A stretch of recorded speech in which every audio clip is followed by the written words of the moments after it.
नमस्कार, आप देख रहे हैं न्यूज़ डिक्शनरी। इस समय न्यूज़ डिक्शनरी की टीम थाना जाफरपुर में आपको बता दें एक ऐसा मामला सामने आया है जहां बहुजन समाज की एक बेटी जो गायक थी बहुजन समाज की, उनको कुछ लोग गाने बहाने ले जाते हैं और ले जाने के बाद आज जो खबर आती है कि उनकी मृत्यु हो जाती है। और जो पीड़ित परिवार साफ शब्दों में कह रहा है कि प्रशासन की लापरवाही है। एकदम सोचने वाली बात है कि प्रशासन के वजह से किस तरह से आज जो बहुजन समाज की बेटी है वो अपने जान से इस दुनिया से अलविदा हो गई। आपको पूरा वाकया बताएंगे, हमारे साथ जुड़े रहिए। आइए बात करते हैं कुछ लोगों से। यहाँ पर आज़ाद समाज पार्टी और भीम आर्मी के कर्मठ साथी जो प्रदर्शन कर रहे हैं और न्याय की गुहार लगा रहे हैं। ये सामने देख सकते हैं, ये जाफरपुर पुलिस थाना है। और किस तरह से मैं कहूँगा एक बार कैमरामैन से यहाँ पे दिखाए, एक बार विजुअल दिखाए। हमारे साथ अब इस समय आज़ाद समाज पार्टी के दिल्ली प्रदेश अध्यक्ष महेश पहलवाल जी हैं। उनसे पूछेंगे कि आज़ाद समाज पार्टी और भीम आर्मी इस मामले में क्या न्याय और क्या कार्रवाई प्रशासन के द्वारा करी जा रही है, और जो पीड़ित परिवार के द्वारा बताया गया है कि इसमें प्रशासन बिल्कुल भी अपना काम नहीं कर रही है। सर, क्या कहना चाहिए? ये लाश बहन की नहीं है, दिल्ली पुलिस की नाकामी की लाश है। ये जिस तरह से उन्होंने गैर जिम्मेदाराना रवैया, जो देश की नंबर 1 पुलिस कहलाई जाती है दिल्ली पुलिस, उसने क्या इस पे काम किया। इन्वेस्टिगेशन पुलिस से ज़्यादा पीड़ित परिवार कर रहा था। वो खुद से फुटेज निकाल रहा था, खुद से दूसरे लोगों पे जहाँ शक था उन पे दबाव बना रहा था। लेकिन दिल्ली पुलिस कुछ नहीं कर रही थी, सिर्फ हाथ पे हाथ रख के एक फ़ाइल बना के दबा के बैठी थी। जब उन्होंने बताया कि हमारी बेटी के साथ अनहोनी हो गई है, तब जाके जुल्मुल रवैया करके उन्होंने इन्वेस्टिगेशन के नाम पे सिर्फ हमें हमारी बहन की बॉडी ला के दी है। अगर वो थोड़ी सी सही समय पे उचित कार्रवाई करते तो आज बहन हमारे बीच में होती। तो सर, इस प्रकरण को लेकर आप लोग आगे क्या न्याय या फिर क्या प्रशासन से उम्मीद कुछ रखते हैं? हम अभी SHO साहब से बात हुई है, सारा मामला IO की लापरवाही का है। हम तुरंत उन्हें सस्पेंड चाहते हैं। हमारी बहन वापस नहीं आएगी, लेकिन उचित धाराओं में। ये मामला मर्डर के साथ साथ गैंग रेप का भी है। जिस तरह से पीड़ित परिवार बता रहा है कि इसमें कुछ ऊंची जाति के भी लोग हैं जिनके इशारे पे सारा मामला हुआ। ये हम चाहते हैं कि वो लोग भी इस केस में पुलिस इन्वेस्टिगेट करके उन्हें भी अरेस्ट करे। अब मैं चाहूँगा आपसे कि इस घटना के बारे में थोड़ा बताएं कि मतलब कैसे मिसिंग हुई या फिर इस घटना को किस तरह अंजाम दिया गया। जिस तरह से पुलिस बता रही है कि लड़की को फ़ोन करके बुलाया गया, ये पुलिस की थ्योरी है। लेकिन हमें ऐसा लगता है कि लड़की को बुलाया, किडनैप किया, उसे ले गए, वो उन्होंने कुछ दिन रखा उसे। अगर पुलिस इन्वेस्टिगेशन करती तो शायद हमारी बहन हमारे बीच में होती। पुलिस ने काम ही नहीं किया। पुलिस अगर सही तरीके से इन्वेस्टिगेशन करती, जिस दिन पीड़ित परिवार थाने आया उस दिन हरकत में आती, तो बहन हमारे बीच में होती। अभी जैसा कि हम तमाम लाइव के द्वारा भी देख रहे थे कि जो पीड़ित परिवार है वो साफ साफ शब्दों में कह रहे हैं कि जो प्रशासन है उन्होंने अपना कोई काम नहीं किया, बल्कि जो इन्वेस्टिगेशन की स्टेजेज होती हैं वो खुद जैसे लोकेशन ट्रेस करने की बात हो या CCTV फुटेज निकालने की बात हो, वो खुद ही अपने किसी भी तरह से, चाहे वो किसी की सहायता लें परिवार से, वो खुद ही कर रही थी। तो प्रशासन का यहाँ पर सर रोल क्या रह गया?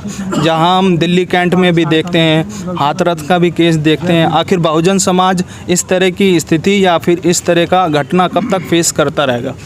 बहन बेटियां सबकी बराबर हैं, लेकिन ये अगर कोई ऊंची जाति की बेटी होती तो पूरा प्रशासन DCP ACP से ढूंढने में लग जाता है। क्योंकि ये दलित की बेटी थी, इसलिए प्रशासन ने कोई काम नहीं किया। बिल्कुल लापरवाही के साथ एंड में जाके खाना पूर्ति करके, अगर पुलिस चाहती तो हमारी बहन हमारे साथ जिंदा होती।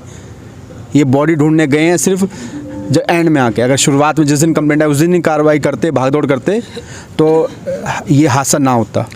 क्या कहना चाहेंगे सर, क्या लीगल प्रोसेस रहेगा इस घटना को लेकर? मेरा नाम लाखन सिंह है, मैं राष्ट्रीय झाड़ू मंच का राष्ट्रीय अध्यक्ष हूँ।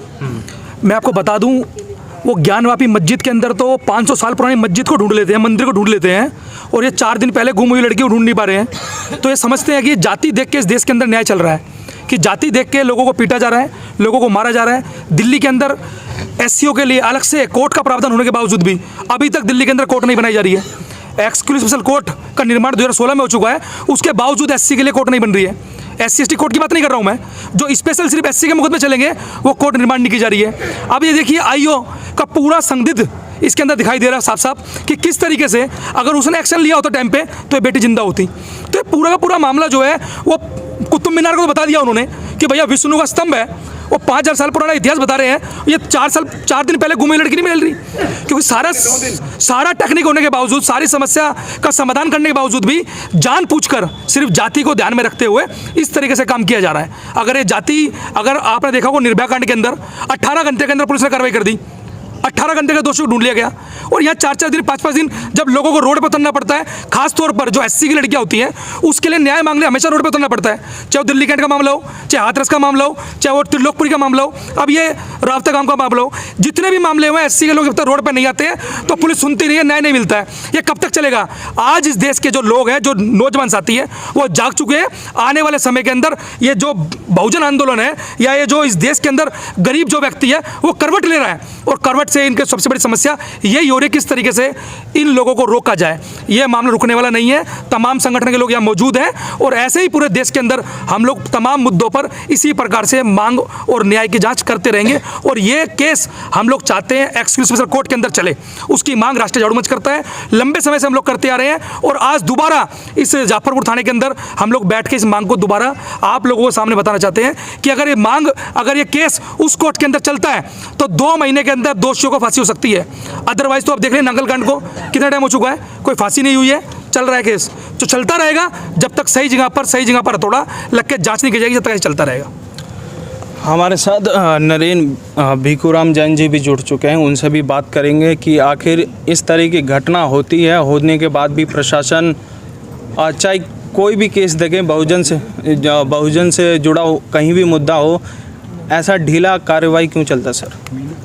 दुर्भाग्य ये है कि देश में जिस प्रकार का माहौल है, जैसे वकील साहब ने, भाई साहब ने बताया कि जो शोषण हो रहा है, वो शोषण जिस जाति के साथ हो रहा है, जिस कौम के साथ हो रहा है, क्योंकि धर्म के नाम पर राजनीति हो रही है और उस राजनीति से सत्ता हासिल की जा रही है। आज जिस मामले में हमारी भीम आर्मी आज़ाद समाज पार्टी आज द्वारका डिस्ट्रिक्ट में यहाँ बैठी एक बेटी की इज्जत लूटी गई, उसका बलात्कार हुआ, उसका मर्डर हुआ है, ये एक मामला बहुत छोटा मामला नहीं है। ये तो शुरुआत है एक उस अग्नि की, उस आग की। आज इस लड़की के साथ हुआ है तो अब समय देखने की देर नहीं है जब कितनी लड़कियों के साथ ऐसा होगा। क्यों? क्योंकि जब प्रशासन सो रहा होता है तो ऐसे काम मामले होते हैं। अगर आज जनता के अंदर खौफ होगा तो ये मामले नहीं होंगे। तो प्रशासन को बहुत मुस्तैदी से इन मामलों को आगे बढ़ाना चाहिए, पकड़ना चाहिए। जो कल्प्रिट्स हैं उनको जनता के सामने पेश जल्दी करके, ताकि करने वाले लोग इस कार्य को करने में डरें। अब अभी जैसे आप बोल रहे हैं कि प्रशासन का खौफ या एक जो आरोपी होता है उसमें डर, आखिर सर ये डर कब आएगा और कैसे आएगा? ये डर का इसकी एक ही दवा है। जो प्रशासन में आज बैठे हैं वो मनुवादी ताकतें बैठी हैं। जब तक बहुजन समाज के लोग खुद प्रशासनिक नहीं होंगे, खुद वो सत्ता में नहीं आएंगे, जब तक ये बलात्कार, ये मर्डर, ये गुंडागर्दी चलती रहेगी।